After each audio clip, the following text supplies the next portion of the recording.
Hi friends, welcome back to CivTech Simplified। मेरा नाम engineer Imran अजीज है और आज की वीडियो में मैं प्रेजेंट करने जा रहा हूं Pakistan public procurement regulatory authority PPRA rules. और इसमें हम आज कवर करेंगे रूल नंबर 14, जो कि बात कर रहा है कुछ एक्सेप्शंस की। आपको पता है, अभी हम इस सीरीज में रूल नंबर 1 to 13 पिछली वीडियोस में एक्सप्लेन कर चुके हैं। और जिसमें से रूल 12 ऑनवर्ड जो है टिल 14, 12, 13 एंड 14, ये ओवरऑल बात करता है एडवर्टीजमेंट इन प्रोक्योरमेंट की। तो ये टॉपिक तीन रूल्स के ऊपर मुश्तमिल है, रूल 12, 13 और 14। रूल 12 में हमने एडवर्टीजमेंट मेथड्स की बात की, रूल 13 में हमने बात की रिस्पॉन्स टाइम की, और आज की वीडियो में हम कवर करेंगे एक्सेप्शंस की, एक्सेप्शंस टू द एडवर्टीजमेंट।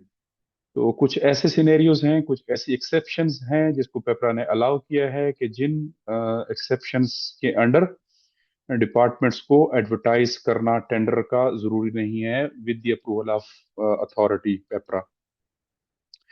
तो आज की वीडियो में हम ऐसे प्रैक्टिकल एग्जांपल्स के साथ आपको एक्सप्लेन करने की कोशिश करेंगे। तो हमारे साथ जुड़े रहिए, हम शॉर्टली आपको प्रेजेंटेशन की तरफ ले जा रहे हैं, और वहां पे मैं आपको एक्सप्लेन करूंगा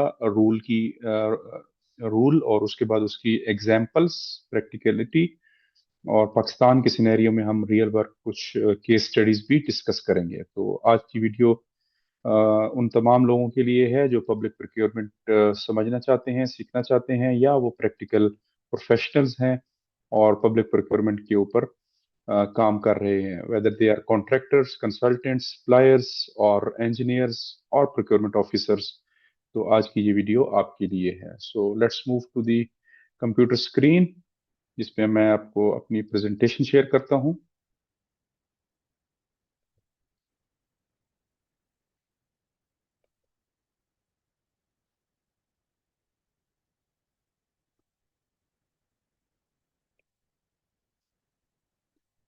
जैसा कि मैंने इंट्रो में एक्सप्लेन किया, the topic for today's video is rule 14, and rule 14 is exceptions to the advertisement.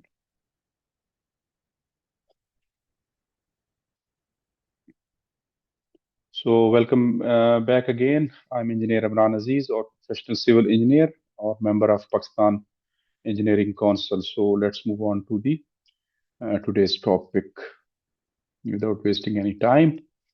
आप अगर प्रोफेशनल प्रोक्योरमेंट कर रहे हैं और पब्लिक प्रोक्योरमेंट कर रहे हैं, तो आपने उसमें देखा होगा कि अक्सर प्रोक्योरमेंट प्रोसेस के दौरान आपकी जो बिड्स वगैरह हैं वो आपको किसी ऐसी प्रोक्योरमेंट की तरफ जाना पड़ता है during implementation of the project, with in project, या आपका ओवरऑल प्रोजेक्ट ही कुछ ऐसी नौइयत और ऐसी नेचर का होता है कि जिसमें आपका इदारा ये चाह रहा होता है कि मैं इस टेंडर को कॉन्फिडेंशियल रखूं, और मैं सिर्फ उन सप्लायर्स या उन वेंडर्स के साथ बात करूं कि जो इसमें वाकई एक्सपर्ट्स हैं। It can be like due to any reason. तो इसमें कुछ एक्सेप्शंस आपको पेपरा ने अलाउ की हैं, और उन एक्सेप्शंस को हम आज डिस्कस करेंगे। So rule 14 deals with the rare situations, ऐसी सिचुएशंस जहां पे you can skip the advertisement process, which we have already discussed in rule number 12 and 13. So no need to advertise on authorities website in those cases, no need to advertise on your own website, and no need to advertise in the newspapers. So what are those scenarios? आज हम वो discuss करेंगे, और वो कौन सी वजूहात होंगी जिन वजूहात की बिना पे आप अथॉरिटी को कन्विंस करेंगे या जस्टिफाई करेंगे कि आप ये एडवर्टीजमेंट कॉन्फिडेंशियल रखना चाहते हैं, और यू यू वांट कि इसको पब्लिक ना किया जाए, neither at authorities website nor at your own website. So advertisements are generally mandatory, आपको पता है पेपरा की रिक्वायरमेंट है अंडर रूल नंबर 12। और फिर रिस्पॉन्स टाइम भी उनका होना 15 days in case of local Pakistani tenders and 30 days in case of international, which we discussed in the last video. तो रिस्पॉन्स टाइम से भी यहाँ पे आप आप बच जाएंगे और एडवर्टाइज करने से भी बच जाएंगे। लेकिन वो सिनेरियोज या वो सिचुएशंस कौन सी हैं? Those are only two situations which allows you for this deviation, but the deviation you can only make with the prior approval from the PPRA or authority or government of Pakistan. उसके बगैर आप deviate नहीं कर सकते rules को। सो सबसे पहले, आगे बढ़ने से पहले मैं आपको रूल क्लेरिफाई कर दूं, और उस रूल में ही आपको 14A और 14B में आपको वो सिनेरियोज और वो जो गुंजाइश है वो आपको पता चल जाएगी।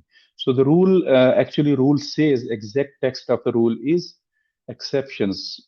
It shall be mandatory for all procuring agencies to advertise all procurement requirements exceeding prescribed financial limit, which is already established in Rule 42.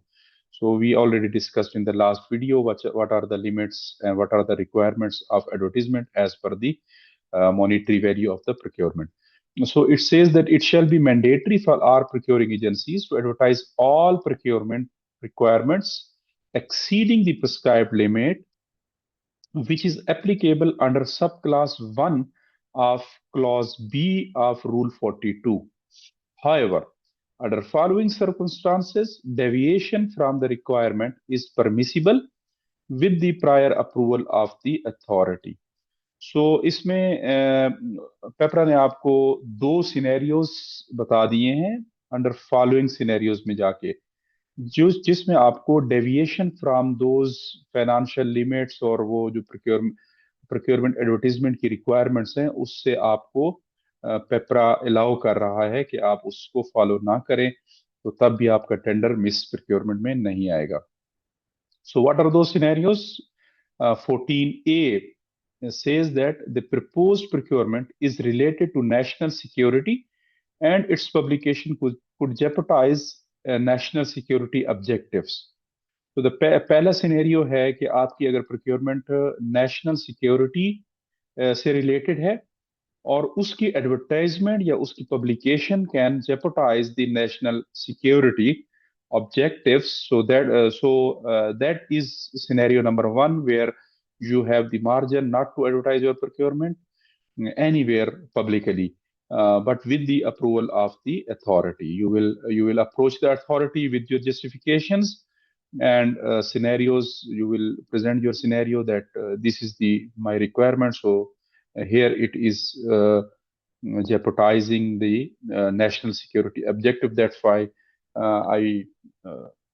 we want to like keep this confidential. So with the approval of the PEPRA, you can make those procurements confidential and you can proceed accordingly. So the second scenario is the proposed procurement advertisement or notice or publication of it in any manner relates to disclosure of information which is proprietary in nature or falls within the definition of intellectual property which is available from a single source. So the second scenario is ऐसे cases में जहां पे proprietary rights किसी एक single source के पास हों और आपको उसका डिस्क्लोजर ओपन या पब्लिकली करना अलाउ नहीं हो, तो ऐसे केसेस में भी आप को इश्तिहार देना जरूरी नहीं है। इनको हम आगे फर्दर एक्सप्लेन करेंगे, तो हमारे साथ रहिए। इंशाल्लाह शॉर्टली हम कुछ स्लाइड्स में आपको इन दोनों सिनेरियोज पे ब्रीफ करेंगे। So deviation, as I said earlier, you can deviate in case of national security and proprietary or intellectual property rights. So ये रूल क्यों लाया गया बेसिकली? Why Rule 14 exists? इसलिए कि ये रूल प्रोटेक्ट करता है नेशनल सिक्योरिटी को, इंटेलेक्चुअल प्रॉपर्टी राइट्स को और कॉन्फिडेंशियल और सेंसिटिव इंफॉर्मेशन को, जिससे आपकी नेशनल सिक्योरिटी ब्रीच होने का खतरा होता है। Advance technicalities with exclusive rights, तो ऐसी टेक सर्विसेज जिनके या आईटी सर्विसेज जिनके एक्सक्लूसिव राइट्स होते हैं उस कंपनी के पास, जो कि सिंगल हेडेडली उसकी ऑनर होती है ऑल ओवर द वर्ल्ड। तो ऐसे सिनेरियोज में भी ये रूल लाना जरूरी है। One of a kind products or systems, तो ऐसे सिस्टम जो सिर्फ एक ही वेंडर या एक ही मैन्युफैक्चरर बना सकता है या बनाता है, और वो उसकी अपनी प्रॉपर्टी होते हैं, डिक्लेयर्ड प्रॉपर्टी होते हैं और रजिस्टर्ड प्रॉपर्टीज होते हैं। एंड सिंगल उसका वही सोर्स होता है सेल करने का, और उसके अलावा वो चीज आपको कहीं से भी नहीं मिलती। And it prevents, this rule prevents exposure of the confidential systems or information, risk to public safety, violation of IP intellectual property laws, or disclosure of secure installations. तो ये भी से क्लियर है I think, disclosure of secure installations, जब आप security इदारों के अंदर काम कर रहे हो और उनकी इंस्टॉलेशन सेंसिटिव नेचर की होती हैं, सिक्योरिटी ब्रीचेस का खतरा होता है एनिमीज की तरफ से, तो इसलिए उनकी जो स्पेसिफिकेशंस हैं या उनकी बिडिंग डॉक्यूमेंट्स हैं वो भी इंतहाई कॉन्फिडेंशियल रहती हैं। दैट्स वाई पेपरा ने ये एक गुंजाइश रखी है कि आपके अगर कंट्री की नेशनल सिक्योरिटी ऑन स्टेक हो तो nothing is more than that, so keeping the PPRA on board you can confidentially or implement the procurement। इसमें क्योंकि रिस्क होता है, पब्लिक सेफ्टी को भी रिस्क हो सकता है, कोई ऐसी टेंडर है जो पब्लिक से सेफ्टी नेचर का है, या जिस तरह कोविड के दिनों में फॉर एग्जांपल वैक्सीनेशन के टेंडर्स थे, तो उसमें वैक्सीनेशन लिमिटेड वेंडर्स के पास या लिमिटेड कंपनीज के पास अवेलेबल थी, तो हर जगह से वो वैक्सीनेशन अवेलेबल नहीं थी, उनकी अपनी इंटेलेक्चुअल प्रॉपर्टी राइट्स थे उन कंपनीज के। So all governments all over the world, like FDA ने उनको 3 या 4 वैक्सीन अप्रूव की थी, और हर कंट्री के ऊपर कंपल्शन थी और कोई ऑप्शन ही नहीं थी, तो इसलिए वो फाइजर या एक्सवाइजेड जो भी ब्रांड्स थे सिर्फ उन्हीं के पास अवेलेबल थी। So for similar nature of the tenders you have margin, or you have the room to deviate from the advertisement rule. So mandatory advertisement context तो आपको मैं पहले भी बता चुका हूँ, वो आपको रूल 12 में भी हमने बताया है, जो बात करता है एडवर्टीजमेंट की रिस्पांस टाइम की। रूल 42 जो है वो मेथड्स ऑफ प्रोक्योरमेंट की बात कर रहा है, जिसमें normally alternate methods of procurement हैं या कम्पिटिटिव बिडिंग है, तो उसमें सिंगल सिंगल सोर्स या डायरेक्ट कॉन्ट्रैक्टिंग आ जाता है, और फिर जो है उसके अंडर आप ये प्रोक्योरमेंट करते हैं। But here 14 is basically giving you an option or room to not to advertise publicly. So before understanding the exceptions, you should be aware of these requirements. So these are already covered in our videos, and you can refer to video covering the rule 12, 13, 11. So all these rules are already covered. So rule 14 में जो है ना, ये simply exceptions की बात कर रहा है पेपरा। सो अब इसमें हम एक पॉइंट आपने नोट किया होगा कि पेपरा कहता है with the approval of the authority.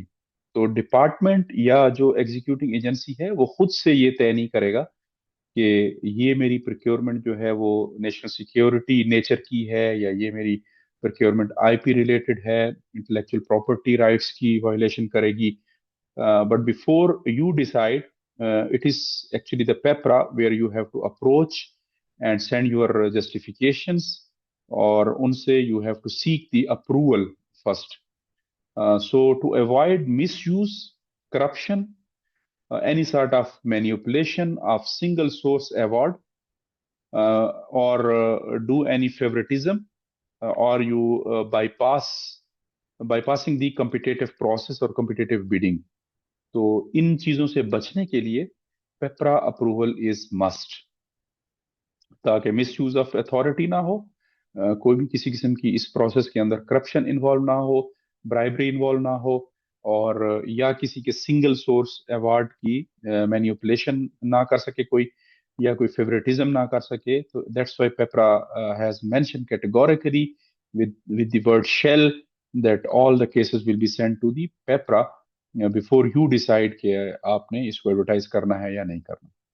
PPRA approval ensures transparency, of course, justifications, documentation and record for audit. So in PPRA की अप्रूवल लेने से आप इन 3-4 चीजों से ये आपको मिल जाती है। एक आपके प्रोसेस ट्रांसपेरेंट हो जाता है, फेयरनेस हो जाता है, कम्पिटिटिव बिडिंग आ जाती है, जस्टिफिकेशन में फिर आपकी वही वैल्यू फॉर मनी की बात आ जाती है, डॉक्यूमेंटेशन आपकी मुकम्मल हो जाती है। ज़ाहिर बात है, जब आप you are approaching to PPRA, so you must be having solid documentation at your back or at your file, in your file. और सिमिलरली ये रिकॉर्ड जो है ना, कल को आपको ऑडिट से भी बचाएगा। So that's why PPRA approval is required. So अब हम इसको चूंकि इसके दो हिस्से हैं, 14A और 14B। तो पहले हम 14A को इंडिविजुअली डिस्कस करेंगे, उसके एग्जांपल्स और सिनेरियोज को देख लेते हैं, then we will move on to 14B। So, what are those cases or exceptions pertaining to national security where you have the margin not to advertise your tender? So, when procurement relates to national security, advertisement can be skipped when publishing the tender. तो ये हम already आपको बता चुके हैं कि जब आपकी नेशनल सिक्योरिटी इन्वॉल्व होगी, so you can skip your advertisement. क्योंकि इसमें आपकी मिलिट्री जो इंस्टॉलेशंस हैं या डिफेंस प्लान्स हैं वो एक्सपोज होने का खतरा होता है। That's why PPRA has allowed all national security institutions कि वो अपनी एडवर्टीजमेंट पब्लिक ना करें। It can reveal sensitive infrastructure. Definitely जब आप अपनी बिडिंग डॉक्यूमेंट्स और ड्राइंग डिजाइंस वगैरह शेयर करेंगे ओपनली कॉन्ट्रैक्टर्स के साथ, so it will definitely breach the security and sensitive infrastructure for which you are seeking the bids, and it can compromise confidential installations. Of course, their coordinates and their details will come out, or it can risk your national security and risk national defense or intelligence operations. ये भी अगर आपने कोई ऐसे equipment purchase करने हैं या ऐसी इंस्टॉलेशन पे वर्क्स का काम करवाना है या गुड्स का काम करवाना है और आप नहीं चाहते कि आपकी इंटेलिजेंस ऑपरेशन इससे डिस्टर्ब हों या आपकी नेशनल डिफेंस सिस्टम इस की ब्रीचेस हों, तो that's why you are allowed not to advertise.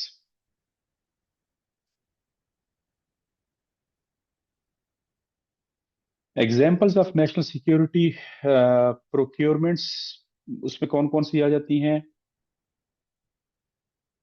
इसमें मिलिट्री इक्विपमेंट आ जाते हैं, एमुनेशन या वेपन्स अगर आपने मिलिट्री के लिए परचेज करने हैं अपने डिपार्टमेंट के लिए, अपनी डिफेंस मिनिस्ट्री के लिए, specially ministry of defence production और मिनिस्ट्री ऑफ डिफेंस, ये दोनों इसमें कवर्ड हो जाते हैं। इवन इंटीरियर मिनिस्ट्री में भी आपने वेपन्स और एमुनेशन वगैरह परचेज करने होते हैं या व्हीकल्स परचेज करनी होती हैं। So surveillance systems for arm forces वो भी इसमें कवर्ड है, उसके लिए भी आपको टेंडर एडवर्टाइज करने की जरूरत नहीं है। उसके बाद अगर आपका बॉर्डर मॉनिटरिंग सिस्टम है तो डेफिनेटली वो भी इसमें कवर्ड है। Sensitive communication encryption system, definitely your department does not want कि आपका सिस्टम जो है वो उसकी उसकी स्पेसिफिकेशंस लीक हों फॉर अगेन सिक्योरिटी रीजंस। या intelligence tracking technologies, radar systems, cyber security defense tools, these projects cannot be advertised publicly. So, of course, you want to keep your national security at the highest level. So that's why these projects are allowed by the PPRA not to advertise publicly. But still, for each and every procurement, you will have to get the PPRA approval. It can be at like any stage, before advertising or before initiation of the procurement. Practical scenario security के point of view से एक example है कि arm forces या army requires encrypted communication system. अगर army को या arm forces को और या इंटेलिजेंस इदारों को कोई इनक्रिप्टेड सिस्टम परचेज करना है और if that is advertised in worst come scenario, what will happen? The enemy may study the specifications जो आपका दुश्मन है उसको आपकी वही स्पेसिफिकेशंस का पता चल जाएगा और वो काउंटर इक्विपमेंट परचेज कर सकता है। Manufacturer details becomes known to everybody publicly. कौन सा मैन्युफैक्चरर आपके साथ काम कर रहा है, और फिर अल्टीमेटली उसकी सिक्योरिटी का इशू बन सकता है, या उसका सिस्टम हैक हो सकता है। So system weaknesses get exposed, thus advertisement skips with the PPRA approval. So इन सारी चीजों को करने से अल्टीमेटली होता क्या है कि आपके सिस्टम की वीकनेसेस जो हैं वो एक्सपोज हो जाती हैं, because your system is weak, that's why you are getting the new version और etcetera. So it can again harm your national security. So I hope part A was clear. So let's move on to part B, where PEPRA has allowed us not to advertise, and that scenario is proprietary or intellectual property rights. So procurement may be exempted from advertisement if, इसमें भी फिर allowed है ना ना करना advertise कि अगर आपकी प्रोडक्ट या service is proprietary in nature, जो भी आप ले रहे हैं उसकी एक हकूक हैं, like rights, all rights reserve, जिस तरह हर अक्सर चीजों के सामने लिखा होता है, तो वो उसी एक इदारे की अपनी मलकियत है, और कॉपीइंग दैट थिंग और that software can lead to IP violation. So you are compelled and you are legally bound to purchase that software or that hardware from that supplier or vendor who is the actual property right owner of that software. Only one manufacturer own the technology all over the world. कोई एक ऐसी technology आप ले रहे हैं जिसका सिर्फ एक ही मैन्युफैक्चरर है, चाहे जिस कंट्री में भी हो कोई एक ही सप्लायर होगा। IP is protected by law. The item is available from a single source only. अगर इंटेलेक्चुअल प्रॉपर्टी राइट्स उसके प्रोटेक्टेड बाय लॉ हैं किसी कंट्री के, या जो आइटम है वो अवेलेबल है from a single source all over the world, तो तब भी आपने उसको एडवर्टाइज नहीं करना, बल्कि उसी सोर्स को या उसी सप्लायर को ही लिखना है उसकी परचेज के लिए, with the approval of पेपरा।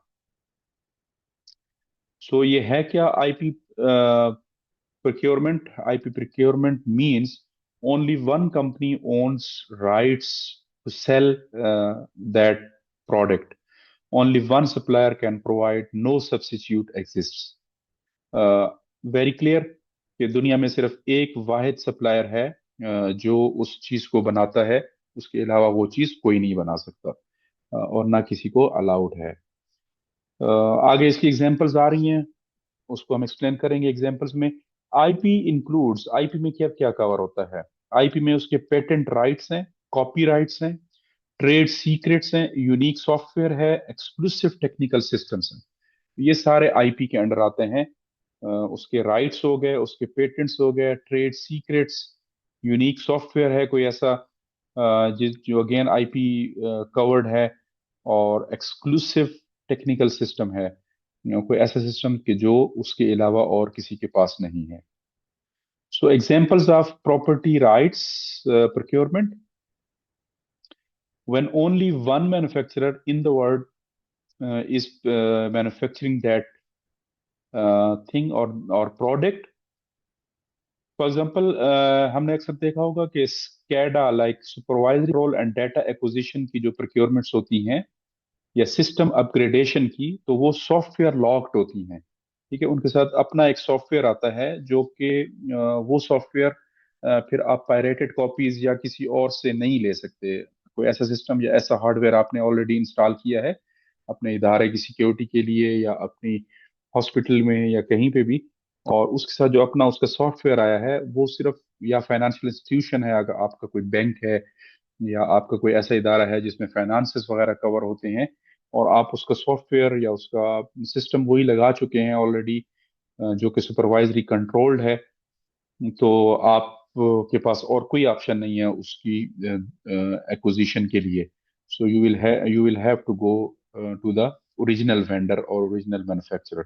SCADA is a computer-based monitoring and control system used in large infrastructure and industrial operations. Normally, in case of major operations जो major water supply system, sewerage system जिस तरह mega cities में होते हैं, तो वो computer operated होते हैं, जिनके ऊपर एक उसका मतलब कंप्यूटर ऑपरेटर रूम और सर्वर रूम जिसको कहते हैं वो होता है, और वहां से उसकी कंट्रोलिंग होती है। Like in case of practical example, आपको किसी बड़े शॉपिंग मॉल की सर्वेलेंस करनी है, सिक्योरिटी सर्वेलेंस करनी है, सो उसके लिए आपको सिक्योरिटी कैमरास और जितने भी आपके उसके लवाजमात हैं वो लेने होंगे।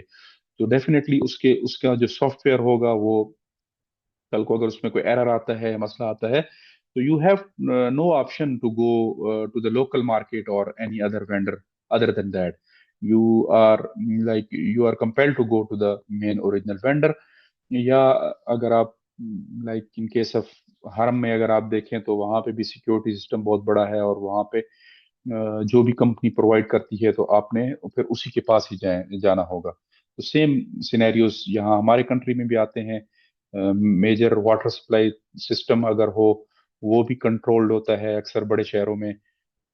इसी तरह सिक्योरिटी सर्विलेंस सिस्टम जैसे कि मैंने बताया, वो भी इसी स्कैडा सिस्टम के थ्रू थ्रू कवर्ड होता है। When only one manufacturer in the world is making these product, what is SCADA? SCADA system is monitor equipment, control machines, collect real-time data, send alerts and automate processes. ये इसका मोटा मोटा ये काम होता है कि ये मॉनिटरिंग इक्विपमेंट इसमें होते हैं, कैमरास वगैरह, और कंट्रोलिंग इक्विपमेंट बैक एंड के ऊपर होते हैं। उन कैमरास को आपने रोटेट करना है किस एंगल पे, जिस तरह सेफ सिटी है, सेफ सिटी की अब आपने इंस्टॉलेशन कर ली, तकरीबन हर बड़े शहर में है, और उनकी रेगुलर मेंटेनेंस भी होती है साथ साथ। तो ऑफ कोर्स आपने जिस कंपनी से वो सिस्टम लगवाया है, तो आपने फिर उसी कंपनी के पास ही जाना है। तो no need to advertise every time for such tenders. तो सेफ सिटी के लिए आप डायरेक्टली उन्हीं उसी कंपनी के लिए जाएंगे उन्हीं कैमरास के साथ। करेक्ट रियल टाइम डाटा, ये अपना डाटा लेते हैं, फिर उसके बाद अलार्म सेंड करते हैं और ऑटोमेट करते हैं सिस्टम को। Where SCADA is use, SCADA is common in water supply systems, power plants, sewerage treatment plants. Power plants के केस में भी यही सिस्टम होता है। फॉर एग्जांपल आपका हाइड्रो पावर स्टेशन है, तो वहां पे भी यही स्केडा सिस्टम लगा होता है, जो कि उसको मॉनिटर कर रहा होता है कि कितना इन है कितना आउट है। नेशनल पावर ग्रिड में भी यही सिस्टम होता है। इसी तरह कोई मेजर सीवरेज ट्रीटमेंट प्लांट्स हैं, इंडस्ट्रियल फैक्ट्रीज हैं, ऑयल एंड गैस पाइपलाइंस हैं, इलेक्ट्रिकल ग्रिडेज हैं, एयरपोर्ट के ऊपर सिक्योरिटी सिस्टम होता है, रेलवे सिग्नलिंग होती है, बिल्डिंग ऑटोमेशन होती है, तो ये सारी उसी स्कैडा के अंदर आती हैं। कहने का मकसद ये है कि ये प्रॉपर्टी राइट्स के अंदर कवर्ड होते हैं, और उनके अलावा उस ओरिजिनल वेंडर के अलावा इनको कोई सेल नहीं कर सकता। That's why PPRA has allowed the departments to directly approach those vendors with the approval of the PPRA without sending them into information department for publications. So example एक और ले लेते हैं। A city water supply system uses SCADA to monitor tank level, of course, track the pumping station operations।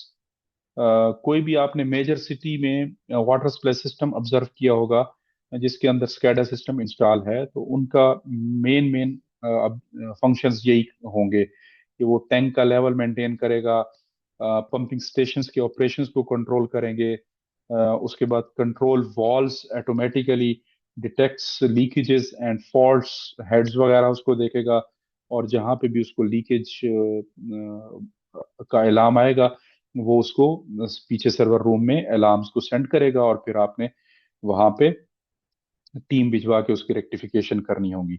तो इस तरह के system international बड़े मेगा सिटीज के अंदर मौजूद हैं, जिनके थ्रू कंप्यूटराइज तरीके से आपकी सारी वाटर सप्लाई सिस्टम मैनेज हो रहा होता है। तो ऐसे सिनेरियोज में जहां पे आपने इन इक्विपमेंट्स को परचेज करना हो, तो वो भी आपकी प्रॉपर्टी राइट्स की प्रोक्योरमेंट के अंदर कवर होते हैं। SCADA is often proprietary software, meaning only the original developer can update or supply compatible parts. Maintenance and upgrades are usually single source. सो ये जो इसका जो ओरिजिनल, वही मैंने बता दिया पहले कि डेवलपर जिसने ये डेवलप किया है, अगर उसकी फ्यूचर में मेंटेनेंस भी आ जाए तो वो डेफिनेटली वही सिंगल सोर्स ही करेगा जिसने इसको डेवलप किया। सो that's why they falls under under rule 14B। IP protected systems होते हैं और सिंगल सोर्स के थ्रू इसकी परचेज होती है।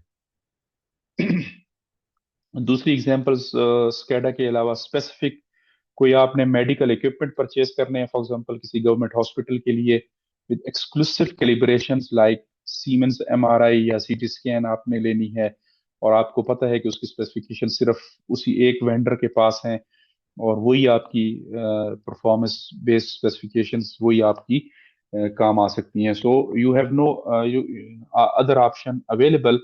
सो आपके पास, या आपके पास ऐसी कोई सीमेंस की already existing CT scan machine है और या एमआरआई मशीन है, और आपने उसके अंदर कोई फॉल्ट आ गया या उसके अंदर कोई भी पार्ट या स्पेयर पार्ट की परचेज करनी है, तो of course you will have to go back to the Siemens company और आप सीमेंस इंजीनियरिंग को ही लिखेंगे, but again with the approval of पेपरा।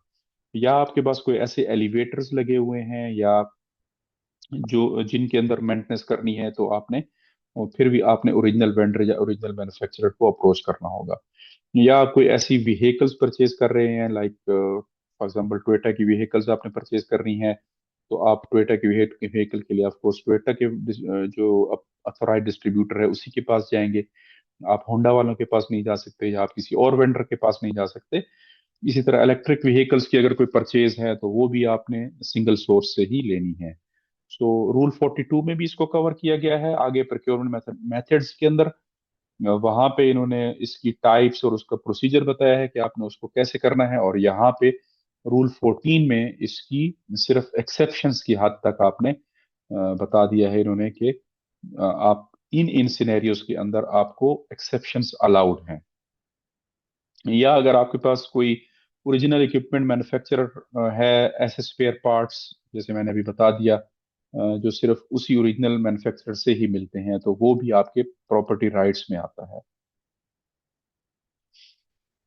Why OEM original equipment manufacturer matters in procurement? Only the original manufacturer can provide the genuine spare parts.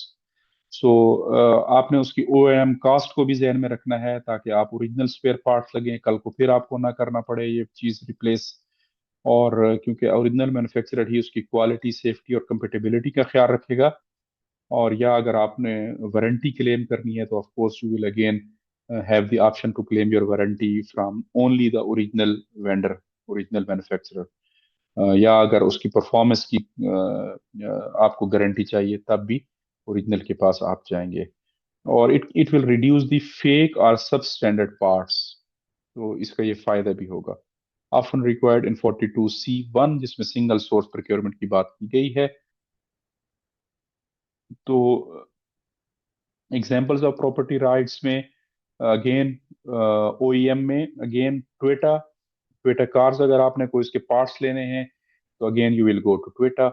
Siemens में अगर आपने MRI machine के कोई पार्ट्स लेने हैं, फॉर एग्जांपल शिनाइडर इलेक्ट्रिक्स के पास आपने जाना है, आपने कोई स्विच गियर लगाया है और उसमें कोई पार्ट आपको चाहिए, तो again you will have to go to Schneider. या अगर आपने कोई एलिवेटर्स लगाए हुए हैं कौन के, तो आपके पास उसके पार्ट्स दोबारा परचेज करने हैं, again of course you will go to कौन अगेन। सो ये एक एग्जांपल है हॉस्पिटल की। अगर एक हॉस्पिटल है उसमें फिलिप्स का एक्सरे मशीन फॉर एग्जांपल लगी है, so only Philips OEM parts are allowed. So this becomes a proprietary procurement and falls under Rule 14 and would be procured as a single source under Rule 42C1. 42 में जब हम आगे जाएंगे तो वहां पे आपको alternate methods of procurement explain करूंगा मैं, जिसमें मेनली जो है कुछ 7 किस्म के अल्टरनेट मेथड्स हैं। पहले हम बात करेंगे कम्पिटेटिव बिडिंग प्रोसेस की, और फिर रूल 42 में अल्टरनेट मेथड्स की बात करेंगे, जिसमें नॉर्मली 7 किस्म के मेथड्स हैं। पैटी परचेज हैं, रिक्वेस्ट फॉर कोटेशन है, डायरेक्ट कॉन्ट्रैक्टिंग है नंबर 3 की, और सी ए बी सी के साथ ये गए हैं 42 के नीचे। A is petty purchase, B is request for quotation, C is direct contracting, जिसकी यहाँ पे ये बात कर रहे हैं 42C। और D इज नेगोशिएटेड टेंडरिंग, और E is force account, and F is direct contracting with state own enterprises और स्टेट ओन एंटिटीज। फिर 42C में फिर आगे 6-7 हैं, वो फिर जब हम उसके ऊपर जाएंगे। यहाँ पे 1 की बात कर रहा है, स्पेयर पार्ट्स की। 42C1 स्पेयर पार्ट्स है। फिर इस तरह C2 जो है वो ओरिजिनल मैन्युफैक्चरर है, जो सिर्फ एक ही होता है। तो जब हम इस पे 42 पे जाएंगे तो उसको हम डिटेल में एक्सप्लेन करेंगे। या अगर आपने स्पेशलाइज्ड लैब के कोई इक्विपमेंट परचेज करने हैं, कोई फायर अलार्म है, कोई और BMS सिस्टम आपने लेना है, किसी ब्रांड का सॉफ्टवेयर लेना है, और ब्रांडेड एलिवेटर्स लेने हैं, तो again you will go to original manufacturer. So proprietary water treatment membrane systems, unique engineering equipment with patent protections. So no competition exists, therefore advertisement is unnecessary. क्योंकि इसमें competition होता ही नहीं है, एक ही कंपनी होती है, and you only have to approach them. That's why advertisement is not required. So I hope so far explanation आपको clear हो गई कि आपने 14A और बी में, ए में हमने डिस्कस किया नेशनल सिक्योरिटी के प्रोजेक्ट्स या इश्यूज, और बी में हमने बात की आईपीस की. So let's have the example of proprietary cases. There are two practical examples. The first one is if you are purchasing an MRI machine for a hospital, and second one is fire alarm or fire safety system upgradation in a hospital. So example number 1 में scenario में आप for example एक procurement officer हैं किसी hospital में, और hospital has to purchase Siemens MRI machine. So future requirements के लिए आपकी only Siemens provide the compatible coils, other can not supply due to IP restrictions. So अगर आपकी इनिशियली मशीन सीमेंस की लग गई है, और फ्यूचर में जब भी आपकी उस मशीन में कोई भी स्पेयर पार्ट का या कोई भी कॉइल्स का या रिफिल्स का इशू आएगा, तो you will only have to approach Siemens. Thus, therefore, direct procurement is allowed over here without any advertisement. But again, the approval is required from PPRA. So I hope ये भी clear है कि MRI machine में अगर new हो तो आप अपनी परफॉर्मेंस बेस्ड स्पेसिफिकेशंस को देखेंगे, और अगर आपने डिसाइड कर लिया कि आपने इस वेंडर के साथ जाना है, so that's why you will write to PPRA कि आपकी ये रिक्वायरमेंट्स हैं और ये रिक्वायरमेंट ये ब्रांड फुलफिल कर रहा है, इसलिए हम उसके पास जाते हैं. या आप ये भी लिख सकते हैं कि आपके पास अगर एग्जिस्टिंग मशीन या एग्जिस्टिंग सिस्टम किसी एक ब्रांड का ऑलरेडी लगा है, तो वो तो बड़ी सिंपल आपको अप्रूवल मिल जाएगी. दूसरा, इन केस अगर आपके पास हॉस्पिटल में फायर अलार्म या फायर सेफ्टी सिस्टम किसी ओरिजिनल वेंडर से इंस्टॉल्ड है और स्पेसिफिक मैन्युफैक्चरर से, तो उसकी अपनी कॉन्फ़िगरेशंस होगी, अपनी सेटिंग्स होंगी, सॉफ्टवेयर्स होंगे. और अगर आपको किसी नई वार्ड में या किसी नई कॉरिडोर में कुछ एक्स्ट्रा अलार्म्स मजीद लगवाने हैं, तो आप फिर ऐसा नहीं कर सकते कि आप एक और वहां पे फायर सेफ्टी सिस्टम इंस्टॉल करें. तो आप डायरेक्ट उसी कंपनी के पास जाएंगे जिसने पहले से आपका सिक्योरिटी सिस्टम लगाया है, स्मोक डिटेक्टर्स वगैरह लगाए हैं, और आप इसलिए वहां पे एडवर्टाइज करने की जरूरत नहीं है, क्योंकि ये आपको मतलब एड्रेस करेगा फायर अलार्म कंट्रोल पैनल को, स्मोक डिटेक्टर्स वगैरह जो भी आपने करवाने हैं, मॉनिटरिंग सॉफ्टवेयर ये ऑलरेडी उसी कंपनी का आपके पास है. तो आपने एक्सटेंशन के वक्त भी सिर्फ उसी कंपनी को ही अप्रोच करना है, क्योंकि ये आपको कंपेटिबिलिटी देगा ऑफ कोर्स एग्जिस्टिंग सिस्टम के साथ, सिस्टम इंटीग्रिटी देगा. उसके बाद प्रोप्राइटरी सॉफ्टवेयर्स, इसके अपने ही सॉफ्टवेयर्स होंगे जिनको आप वायलेट नहीं कर सकते, और रेगुलेटरी कंप्लायंसेस भी आपको देगा. वारंटी, एग्जैक्टली वारंटी सर्टिफिकेशंस भी आपको देगा. 14B के अंडर क्यों आते हैं, यही सारी चीजें कवर्ड होती हैं. System is a proprietary and only the original manufacturer और vendor can upgrade or modify the system. That's why no alternate supplier is available, so no need to advertise publicly. You are bound to approach the same vendor. So therefore, procurement qualifies as proprietary single source case. Advertisement may be skipped only with the PPRA approval.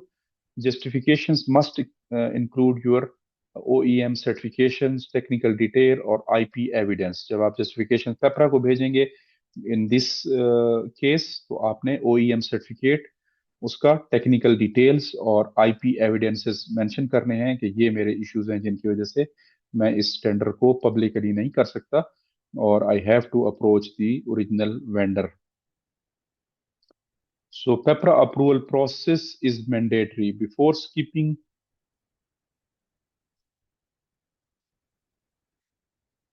Procurement agency must submit. अब जब आपने decide कर लिया कि आपने उस vendor के पास जाना है तो आपने पेपरा से अप्रूवल लेनी है. सो यहाँ पे हमने थोड़ा सा एक्सप्लेन करने की कोशिश की है कि आपने जब पेपरा को लेटर लिखना है या पेपरा को अप्रोच करना है, इसकी स्किपिंग की अप्रूवल लेने के लिए, एडवर्टाइजमेंट स्किपिंग की अप्रूवल लेने के लिए, तो उसके अंदर क्या क्या चीजें इंक्लूड करनी होंगी.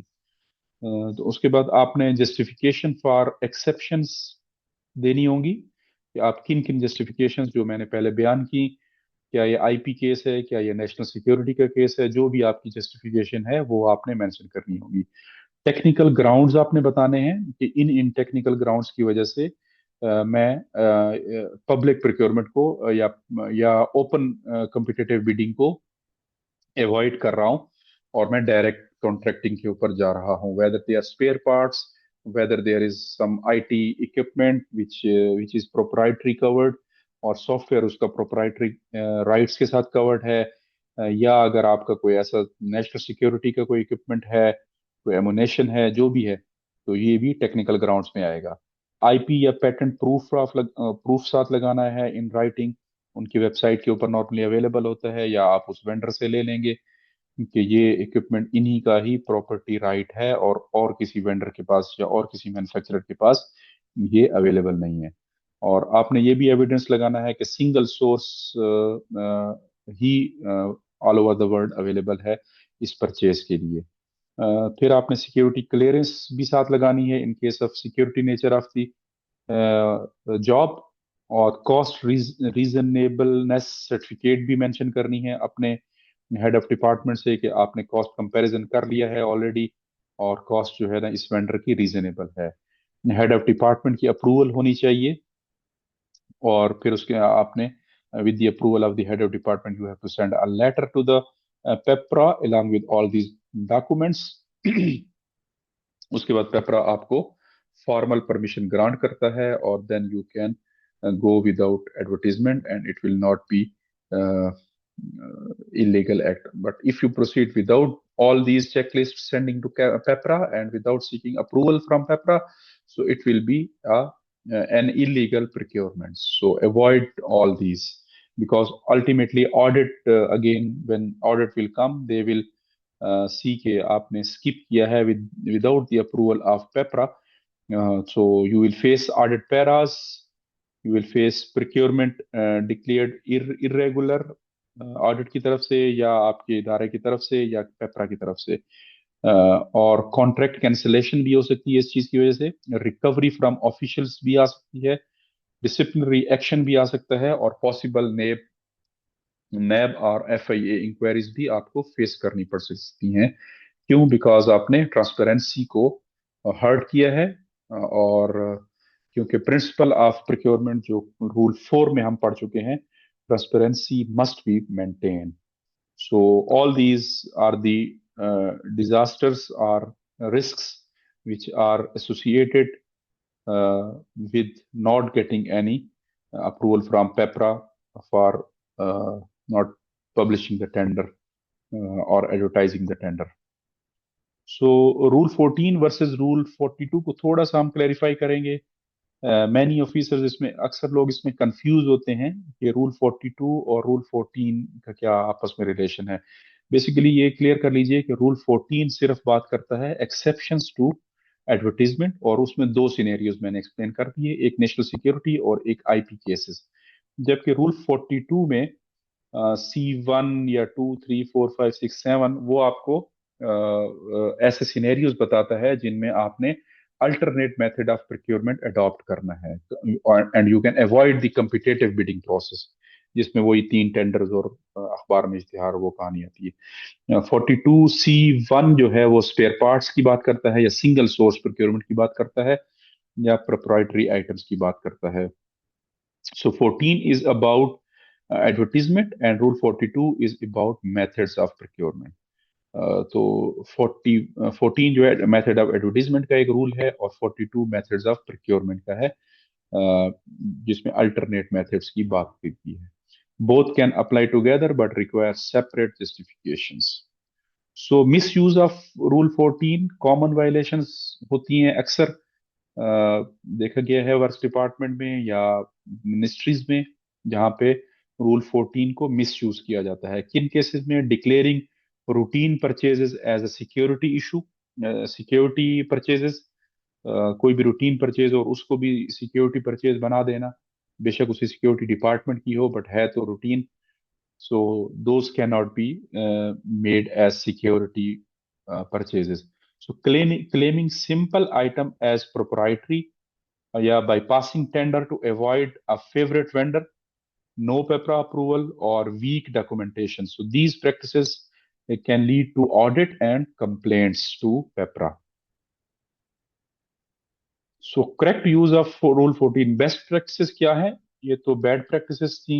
बेस्ट प्रैक्टिसेस ये हैं कि अप्लाई रूल 14 रेयरली, हर वक्त इस्तेमाल ना करें। जहां पे वाकई जरूरत है, इन 2 सिनेरियोज में जो हमने पीछे बयान किए, तो उन्हीं सिनेरियोज में ही रूल 14 को अप्लाई करें।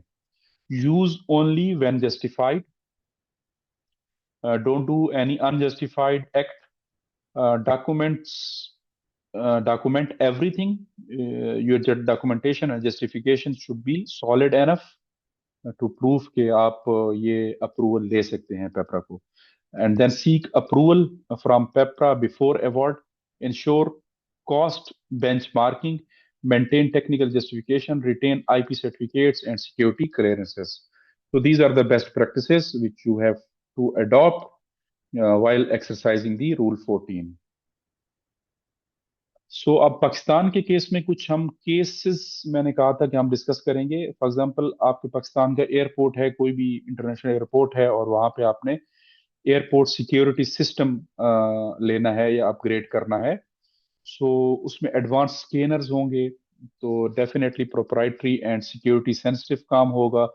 इन that case of procurement you will write to the PPRA with the justification and checklist which you mentioned earlier, और उनसे अप्रूवल लेके आप ऐसे केसेस में भी या ऐसी परचेजेस में भी रूल 42 के अंदर जा सकते हैं। Award given via rule 14 with PPRA approval, इसमें आप कर सकते हैं। उसके अलावा अगर आपका वाटर फिल्ट्रेशन OEM स्पेयर्स हैं, जैसे मैंने पहले एक्सप्लेन किया, कोई software monitored water filtration plant है आपका, आई एम सॉरी, और उसका सॉफ्टवेयर एक ही पेटेंट राइट के साथ उस कंपनी के पास है, मेम्ब्रेन कार्ट्रिजेस हैं उसके फिल्टर के फ्रॉम ओरिजिनल मैन्युफैक्चरर, और अगेन ये प्रोप्राइटरी है, तो advertisement can be skip but with the approval of PPRA. या उसका कोई सॉफ्टवेयर आपने अपग्रेड करवाना है तो वो भी IP अंडर कवर्ड होगा, तो वो भी कैन बी स्किप्ड। या आपके पास कोई मिलिट्री रेडार अपग्रेड्स हैं जो कि क्लासिफाइड इंफॉर्मेशन है और it can jeopardize your national security, so there is no need to advertise it publicly, but you have to write and send your justifications to PEPRA before you award the work, and after getting approval from PEPRA you will award that procurement. When not to use rule 14? What are the scenarios where you will not use rule 14? Do not apply rule 14 for, ना करें इसको apply if your procurement is normal civil works, any road construction, building या जो भी normal civil works होते हैं उस cases में नहीं होता।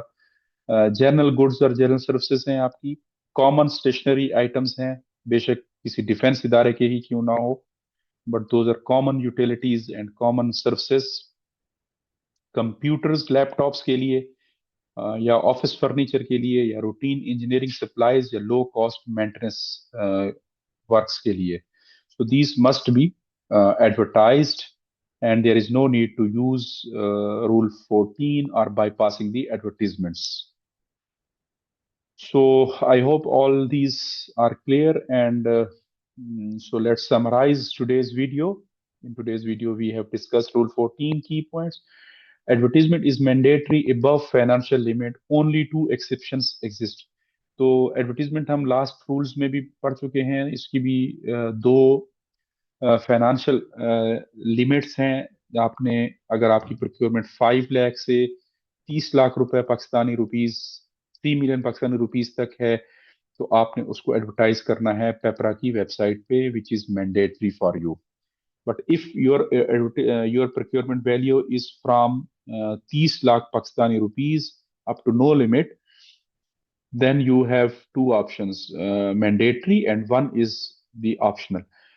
Mandatory option is paper website and newspapers, and then again two newspaper, one would be English or other would be Urdu, or third is you have the option to send that procurement through department's website if you have any website. So ये तो है हमारी rule 13, rule 12 और 13। Response time 13 में response time की बात करता है, जो कि नेशनल बिडिंग के लिए 15 डेज है और इंटरनेशनल के लिए 30 डेज है minimum. So, but you have two exceptions under Rule 14 where you can skip the advertisement process as mentioned earlier. Exception 1 is national security and exception 2 is proprietary or IP based single source. तो इन cases में आपको allowed है कि आप advertise ना करें। So next video में हम बात करेंगे प्री क्वालिफिकेशन प्रोसेस की, and we will be covering rule 15 to rule 19। So far I hope आपको वीडियो अच्छी लगी होंगी हमारी, जिसमें हमने रूल 1 से 7 तक डेफिनेशंस और जनरल प्रोविजंस को कवर किया। रूल 7A में हमने ई पैड्स को कवर किया। सॉरी, रूल 8 टू 11 में हमने प्रोक्योरमेंट प्लानिंग की बात की है, और रूल 12 टू 14 में हमने प्रोक्योरमेंट एडवर्टीजमेंट्स की बात की है। सो फार we have already covered from rule 1 to 14. So in next video we are going to cover rule 15 to 19, which is procurement process. तो आपके पास दोनों किस्म की वीडियोस अवेलेबल हैं। हर रूल को सेपरेट वीडियो में भी हमने डिटेल में कवर किया है, और हर टॉपिक को भी हमने अलग से एक वीडियो में कवर किया है। सो you have both options available at CivTech Simplified. Please like, share, and subscribe, and send your suggestions in the comment box or through email, which is civtechsimplified@gmail.com. हम टिकटॉक पे भी अवेलेबल हैं, Facebook, Instagram and YouTube, and our handle everywhere is CivTech Simplified. So please इन videos को share कीजिए, हमारे channel को like कीजिए और चैनल को सब्सक्राइब कीजिए, ताकि हम इनकरेज हों और मजीद बेहतर कंटेंट आप तक पहुंचा सकें।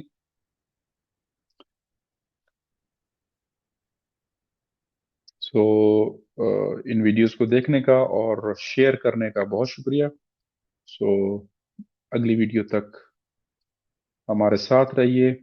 हम इंशाल्लाह नेक्स्ट वीडियो में प्री क्वालिफिकेशन प्रोसेसेस कॉन्ट्रैक्टर्स के, सप्लायर्स के और कंसल्टेंट्स के आपके साथ शेयर करेंगे। So till then, thank you very much and good bye. अपना ख्याल रखिए। Thank you.